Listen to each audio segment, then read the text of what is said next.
Let's keep pushing tides out. I'm Brian Lilly with the Rebel.media. It looks like the Tides Foundation, or at least their Canadian branch plant, might be feeling the heat when it comes to our reporting and that of others on foreign funding of Canadian elections. I know, you thought the only foreign interference in an election had to do with Russians hacking the U.S. election, all to benefit Donald Trump, because that's what most of the media party pays attention to. They're more interested in claims of Russian hacking of the U.S. election than they are of actual evidence of U.S. foreign interference in Canadian elections. But I digress. TIDES Canada is the branch plant for the TIDES Foundation out of San Francisco.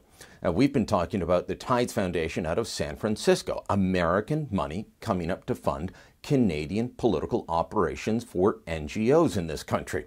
They've been running what I call shadow campaigns, groups like the Dogwood Initiative, Lead Now, that had Get Out the Vote campaigns, voter contact campaigns, ran campaigns to organize strategic voting for anyone who could best defeat the Conservatives and put in a New Democrat or a Liberal in the 2015 campaign. Well, TIDES Canada has put out a statement that they say is trying to set the record straight, or perhaps just to muddy the waters. Let me read to you from their statement. There have been a number of media stories and blog posts in recent weeks that have raised issues regarding foreign funding in Canadian elections. Some of these pieces have implied or stated that TIDES Canada Foundation has been involved in directing donations to non-charities for political or other purposes, or may have made grants to third parties to engage in partisan political activities. These assertions are patently untrue and appear to be based on misunderstandings and, in some cases, misrepresentations regarding the legal framework for Canadian charities and TIDES Canada Foundation's work within that framework.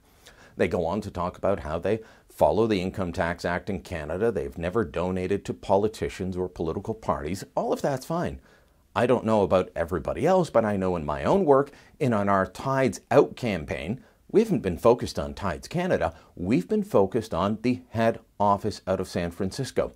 It's those donations that we've shown you in the past. It's those donations that are questionable, and it's those donations that really bring to light why we need to change the law in this country when it comes to political financing.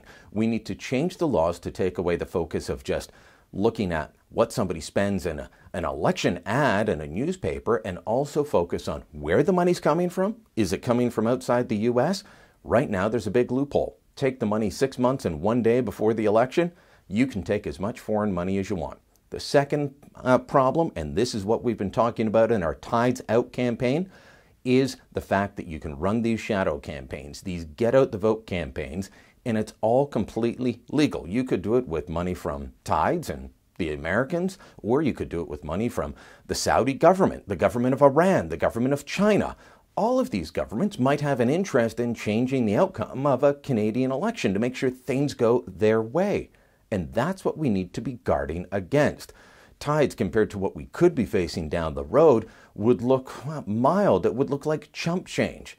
Doesn't mean we don't need to make those changes. So if you haven't signed our petition yet, I'm going to encourage you to do so. It's at tidesout.ca. That's tidesout.ca.